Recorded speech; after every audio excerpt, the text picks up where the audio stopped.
এনে দেখুৱা মানুহখিনি ওলোৱাৰ কাৰণে আমি গাঁওবাসী সুখী হৈছোঁ, আমি ভাল লাগিছে আমাৰ। তথাপিও এতিয়া আমাৰ এই আলুপট্টি থানাৰ পৰা ইহঁতক লৈ যোৱাৰ সোধ কৰাৰ পিছত এতিয়া সঁচা কথাটো ওলাব নিশ্চয়। ক'ৰ পৰা ওলাইছে?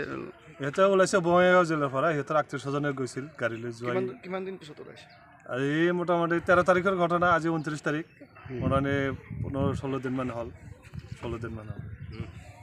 কি কাৰণ হ'ব পাৰে এনেকুৱা নিৰুদ্দেশ? কাৰণ মানে এইটো আচলতে মানে ভালকৈ আমি শুনাও নাই কাৰণে আচলতে মেইন কাৰণটো কি, কিন্তু আচলতে সিহঁতৰে ভাই ভাগিৰি কিবা কন্দলৰ কাৰণে হ'ব পাৰে।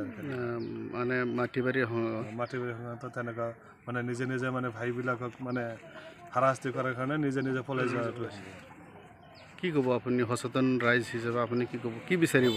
এতিয়া আমি বিচাৰিম আলুপট্টি থানাৰ পৰা যিহেতু সোধ কৰাৰ কাৰণে লৈ গৈছে, গতিকে পুলিচে যাতে আচলতে ইয়াৰ সঠিক এনচাৰটো আমাক ওলাই দিয়ে, আমি ৰাইজে যাতে এইটো পাওঁ। উদ্ধাৰ হোৱাত আমি সকলোৱে অলপ আনন্দিত অনুভৱ কৰিছোঁ। ইমান দিন 15-16 দিন হৈ গ'ল মানুহ তিনিজন আমাৰ মাজত নাই, আজি দেখা হয় মানে অলপ ভালো লাগিছে। আৰু এইটো আশা ৰাখিছোঁ সেইটো হয়তো কিবা এটা ভুল বুজাবুজিৰ কাৰণে কিজানি এনেকুৱা হৈছে নেকি। গতিকে এইটো আলুপট্টি আৰক্ষী চকীৰ জৰিয়তে অলপ সোধপোছ নিশ্চয় কৰিব, যিহেতু লৈ গৈছে।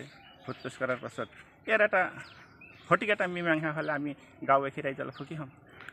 মানুহজনৰ নাম আব্দুল কাদেৰ আৰু তেওঁৰ বাকী দুজন সদস্য কি নাম আছিল? মানুহজনৰ নাম আব্দুল কাদেৰ, তাৰ ঘৈণীয়েকৰ নাম জবেদা খাতুন, আৰু ল'ৰাটোৰ নাম হ'ল মই পাহৰি গ'লোঁ।